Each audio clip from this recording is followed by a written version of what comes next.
Imagine living in a country where a single portrait hangs in millions of homes. Not a king, not a god, just one man. Yet people called him the father of nations. This was Joseph Stalin, and for millions of Soviet citizens, he was more than a leader.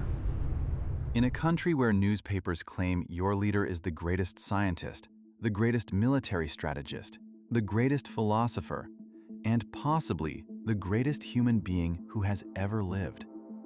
Now imagine that this same leader never actually wrote most of the things attributed to him, but millions of people still believed it.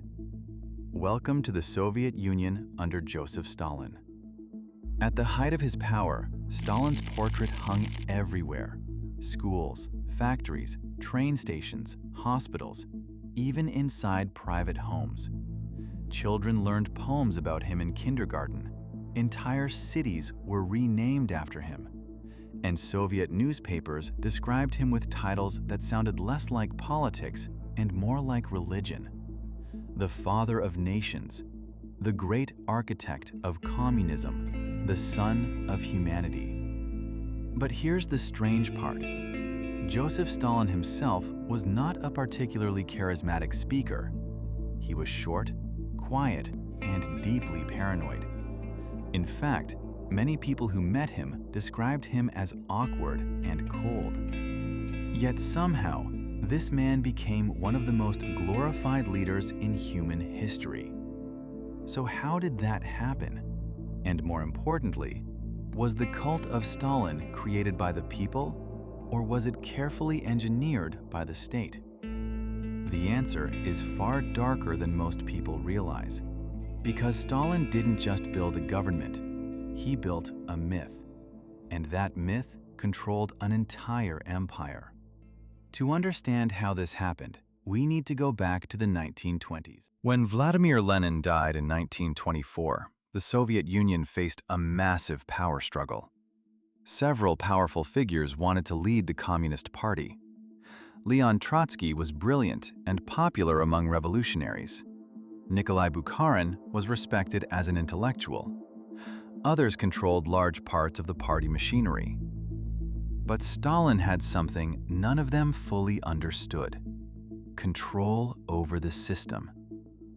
As General Secretary of the Communist Party, Stalin quietly appointed thousands of loyal officials across the Soviet Union.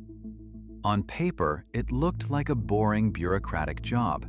In reality, it allowed him to build a network of supporters who owed their careers to him. Within a few years, Stalin outmaneuvered every major rival. Trotsky was exiled. Bukharin was arrested. Other opponents simply disappeared. By the late 1920s, Stalin had effectively become the most powerful man in the Soviet Union. But raw power was not enough. Stalin wanted something bigger. He wanted legitimacy. And that's where propaganda came in.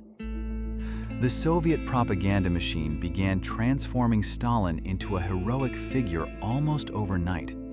Painters depicted him standing beside Lenin, even in scenes where he had never been present. Photographs were edited to remove political enemies. History books were rewritten to make Stalin appear as Lenin's closest and most loyal disciple. Entire chapters of the Russian Revolution were quietly modified to increase Stalin's importance. Children learned stories where Stalin personally guided the revolution. Workers were told that Stalin cared for them like a father. Farmers were told that Stalin had personally designed agricultural reforms. If this video gets 10,000 views, I'll release the second part of the video.